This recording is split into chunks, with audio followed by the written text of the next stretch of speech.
This is Common Sense Generation. Common Sense Generation.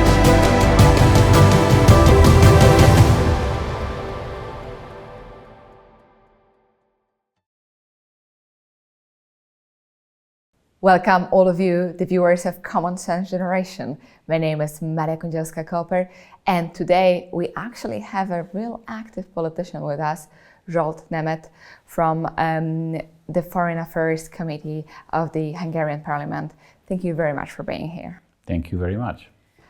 Just before we go to your active being a politician, let's go a little bit through your story, because you are a Hungarian but educated in Britain, in UK. So how did it happen in the times, after all, when still there was socialism in Hungary? We have established Fidesz in 1988, March, with some university friends, like Viktor Orban or László Kövér. So we are founding fathers of the present ruling party. At that time, we were a bunch of youngsters studying at the University of Economics, law faculty. And in the underground movement, we had some very intensive activity, organized summer universities, weekend conferences. We had semi-official publications. We had relationship with NZS at that time. And Poland had always a very important impact on the Hungarian opposition. In 1956, but in the 80s as well. So for example, the quite well-known Hungarian politician, Viktor Orban, Yes. was studying the history of solidarity. And we had a professor who taught us. It was Professor Felczak, who was a link between the Hungarian and the Polish opposition life. And also, you remember, in the wartime, he was a messenger as well. I see. Between the Polish refugees in Hungary and the émigré government. So our links were always very intensive, and the creation of Fidesz in March '88 was in a different time. At that time we had Gorbachev, we had Honecker, János Kádár, so the old days was. And we were lucky enough that by the end of the 80s, the Hungarian communist system was getting liberal, similar to the Polish. There was not much difference in that sense. So in a sense that they were a structure in power, but the society didn't any longer believe them. Exactly. So by that time, they lost their teeth. There was no power of them. And there was a quite well-known American billionaire, George Soros, Yes. who supported the opposition activity in Eastern Europe.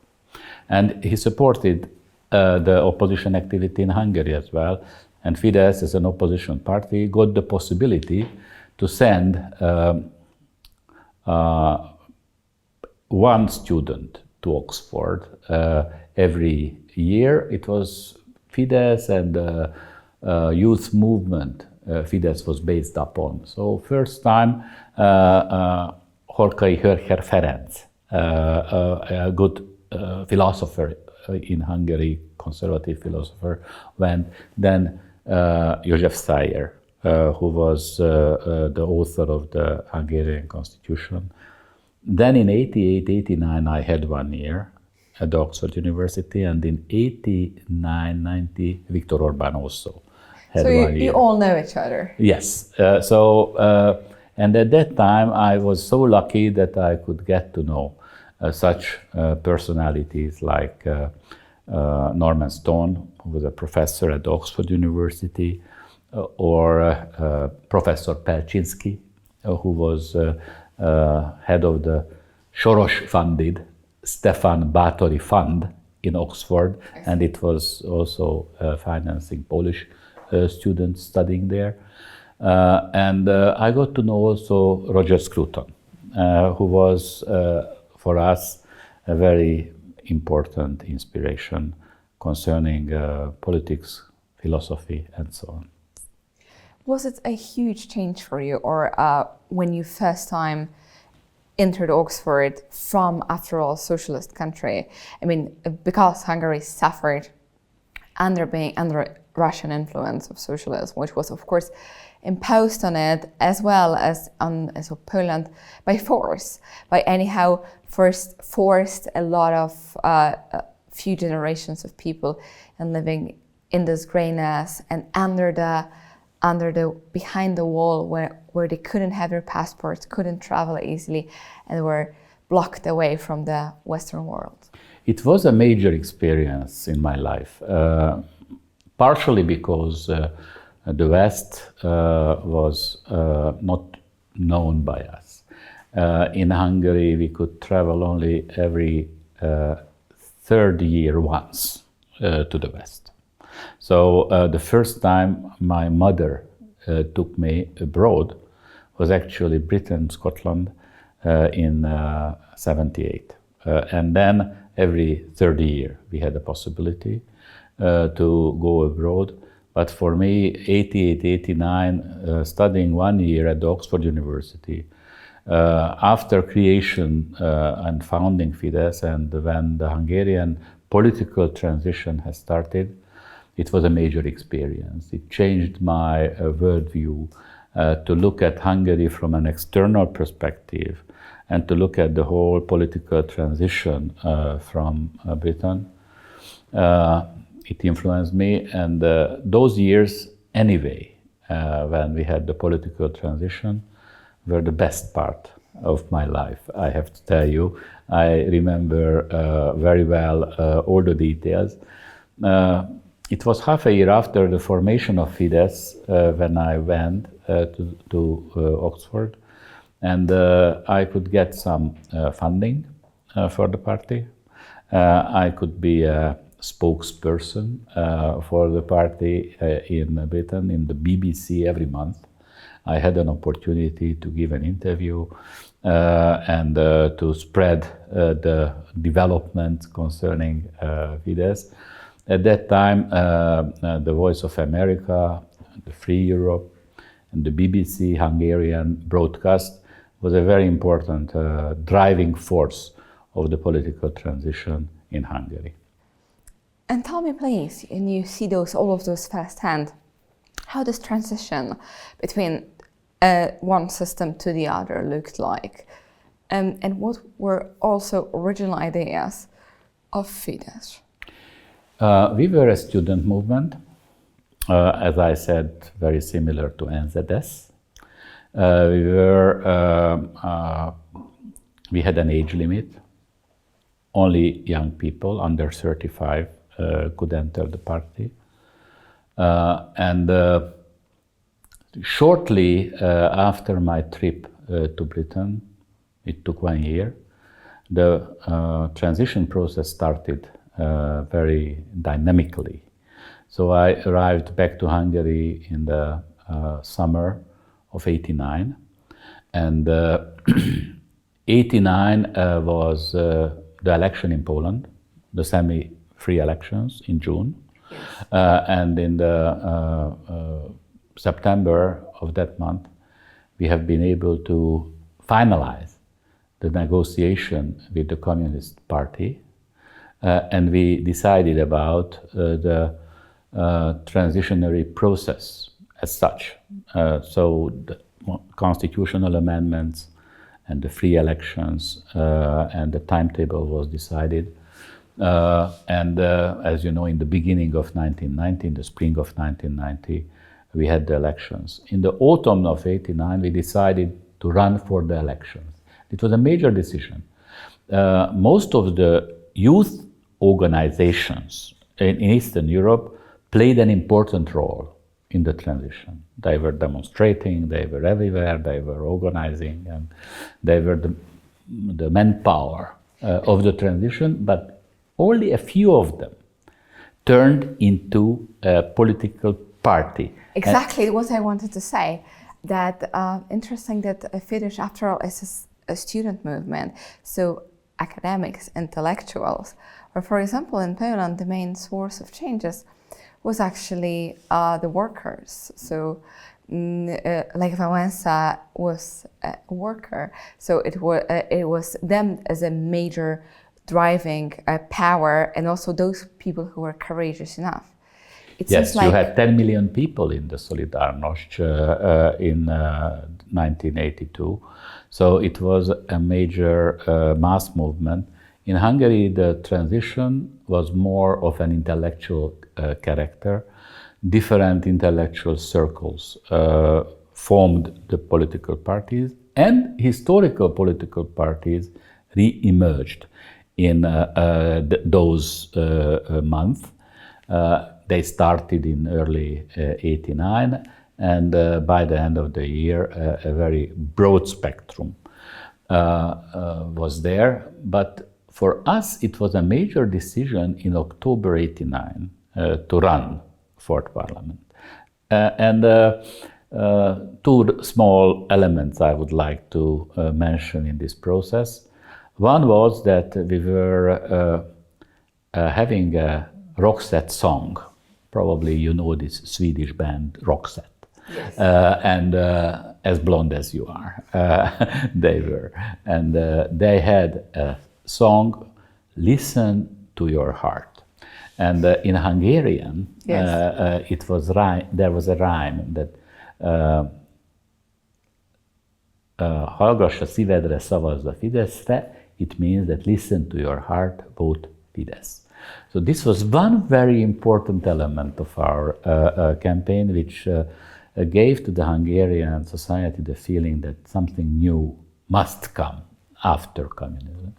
And another important element was that someone from the street brought us a poster. And that poster was a very trendy poster, until now my favorite. But it was not made by our graphic specialists, but it was brought to us from the street, I repeat.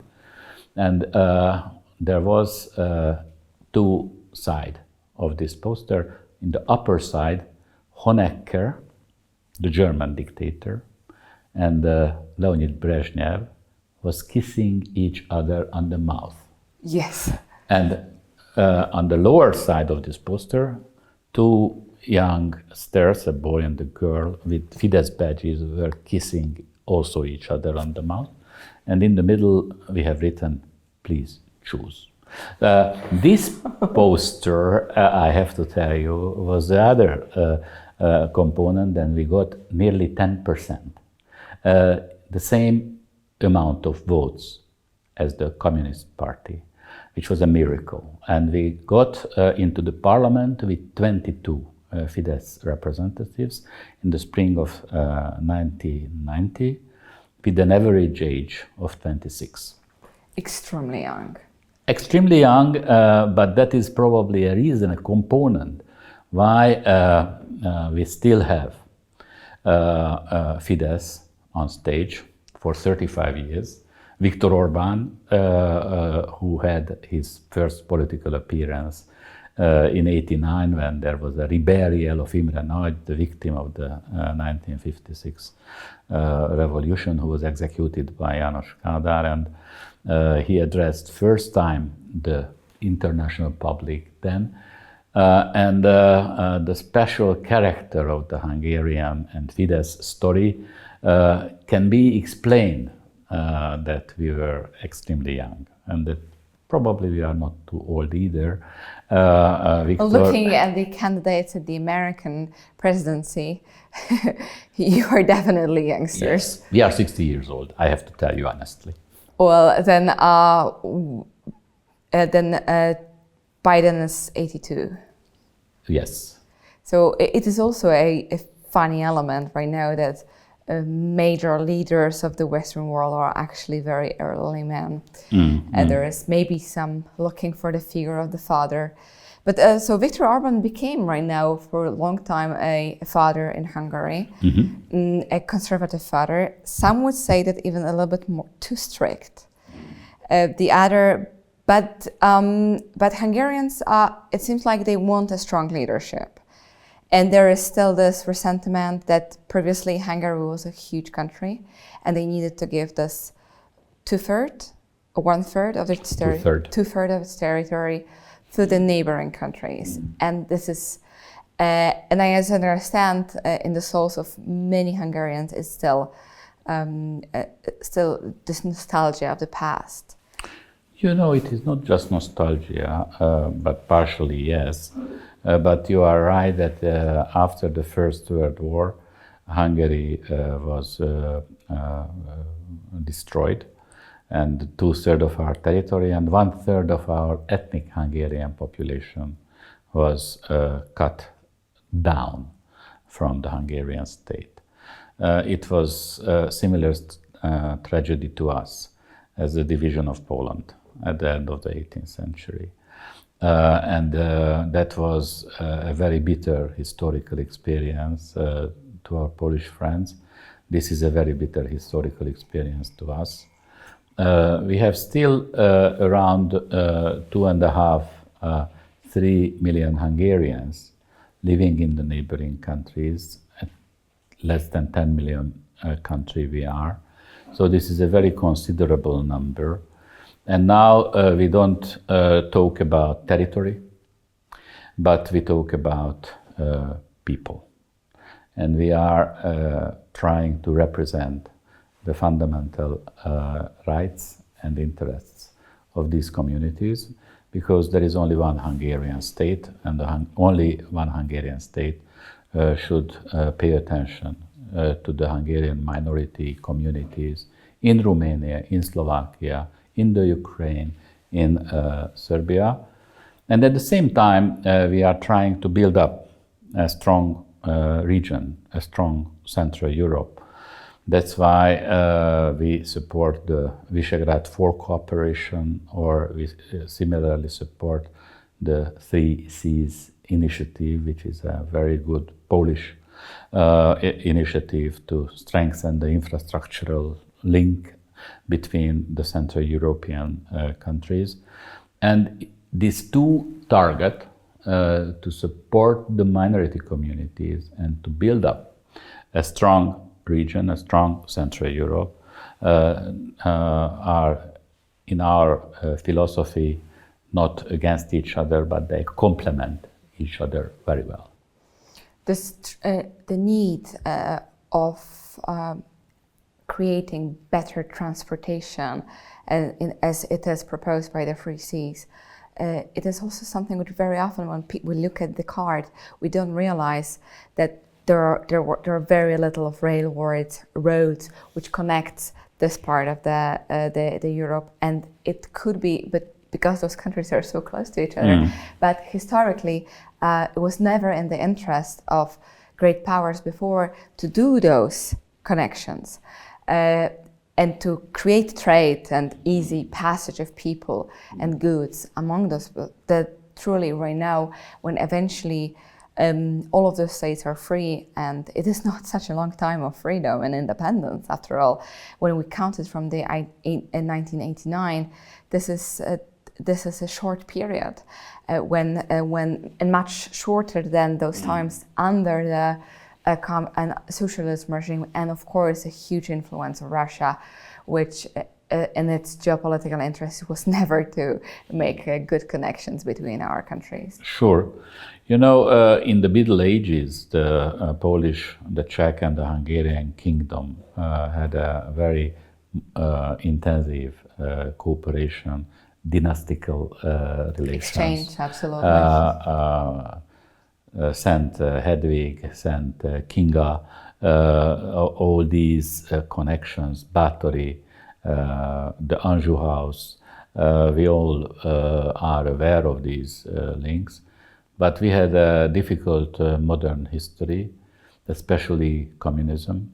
We were separated from each other, only to Moscow We were responsible to, and we were cut away from each other. I mentioned that it was not possible to travel abroad.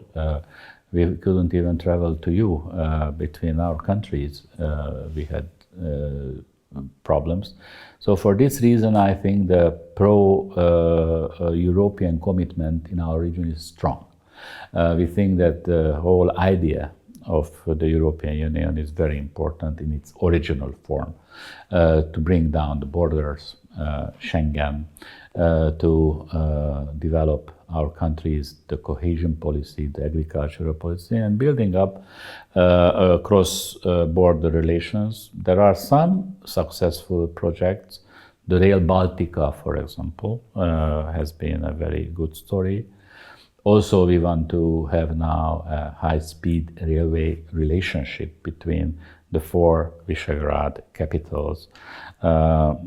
Today, it is not easy to get from Warsaw to Budapest on highway or on railway. And there are similar plenty of projects. We need to work on this. And as you said, you are absolutely right that this is a historical chance for us. We had 35 years of freedom.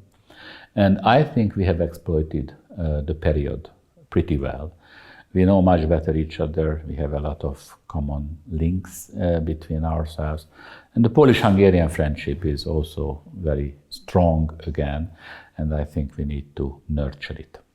Well, definitely the Polish-Hungarian friendship, it goes beyond any political links. It is this sort of friendship of souls, and in the society between people, even though there are no links such as language. Funny thing, but still it makes us much. We have all the saying in Polish, and you have the same saying in Hungarian about 2 brothers drinking together and fighting together. Dwa bratanki. Yeah, I do pitki, I do szklanki. Bravo! It works like this. But looking at the conservatives right now in Hungary, what are their priorities when it comes to? We discussed a little bit the foreign policy, politics, but Fidesz is already a long time in power. What right now you want to achieve, especially that you are in a new coalition and a new? You know, we have just had the European elections. Fidesz got 45% at these elections, which means that out of 22 seats, Hungary has now, Fidesz has now 11. So 20 out of 21, we have 11. So this is a very nice result. In the campaign, we had a slogan that no war, no migration, no gender. It means that we want peace. We want to avoid illegal migration in our country. And we don't want the crazy gender propaganda to come into our country. But when we talk about the European Union in general, probably the most important challenge in front of the Union is that there is a strong left progressive ideological drive to make the European Union a federal state, a United States of Europe. And I think we need to resist this. That is a very important task for us to, on the basis of Christian democratic principles, to represent national identity, national sovereignty, and the different constitutional identities to respect by Brussels, because we don't believe that Europe will ever become United States of Europe. We don't want that.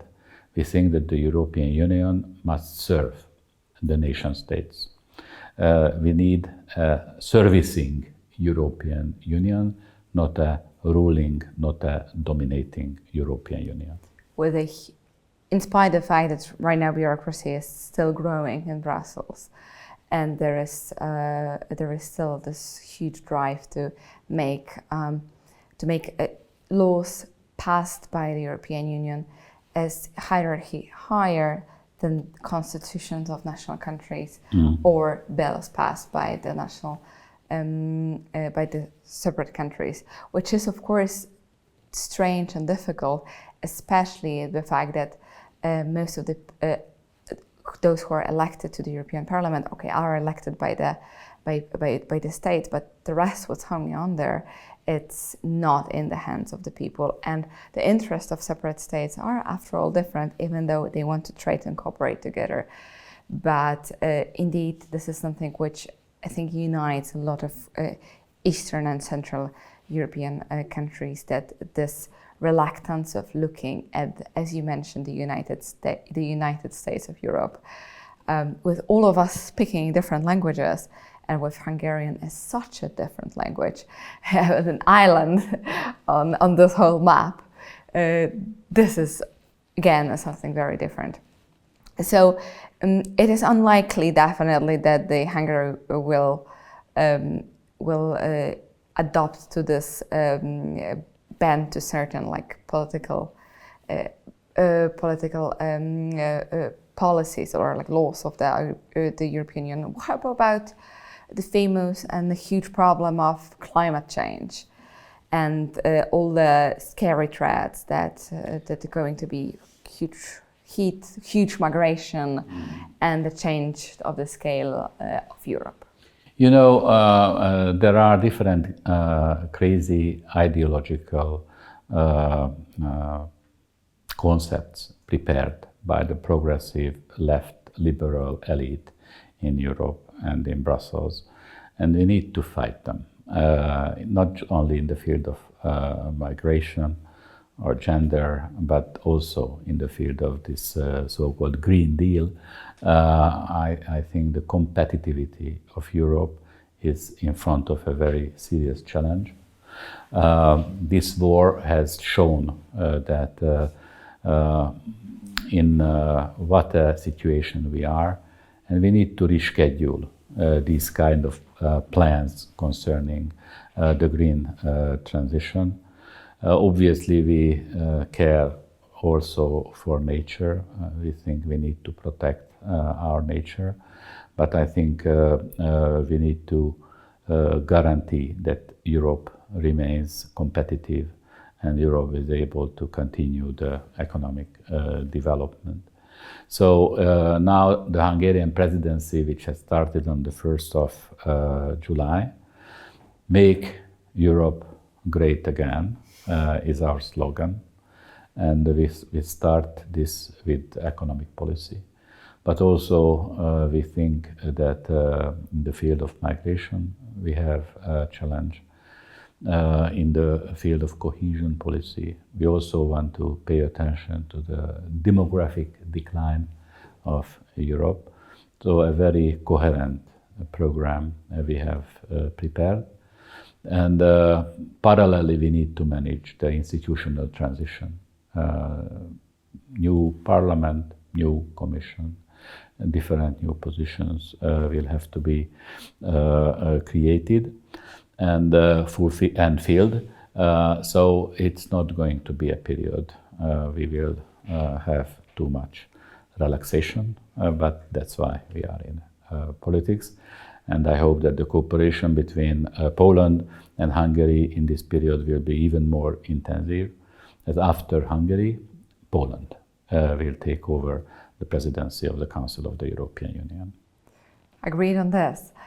Zsolt Nemeth on Common Sense Generation, thank you very much for being here. Thank you very much for sharing this all with us. And it is rarely that actually someone who considers himself as a philosophical of a intellectual as well is in power. So the rule of philosopher is a dream of Plato, after all. And thank you for sharing this. And I do hope that you, the viewers of Common Sense Generation, that you liked and enjoyed such kind of conversations. Rarely that we can talk to a real politician. We heard a lot about the history and the past of Fidesz and their current goals. You judge yourself what you think about it, but it was this, we got this look inside the Hungarian politics. I hope you liked it, and I also thank Polish National Foundation for making this video podcast possible. This is Common Sense Generation. Common Sense Generation.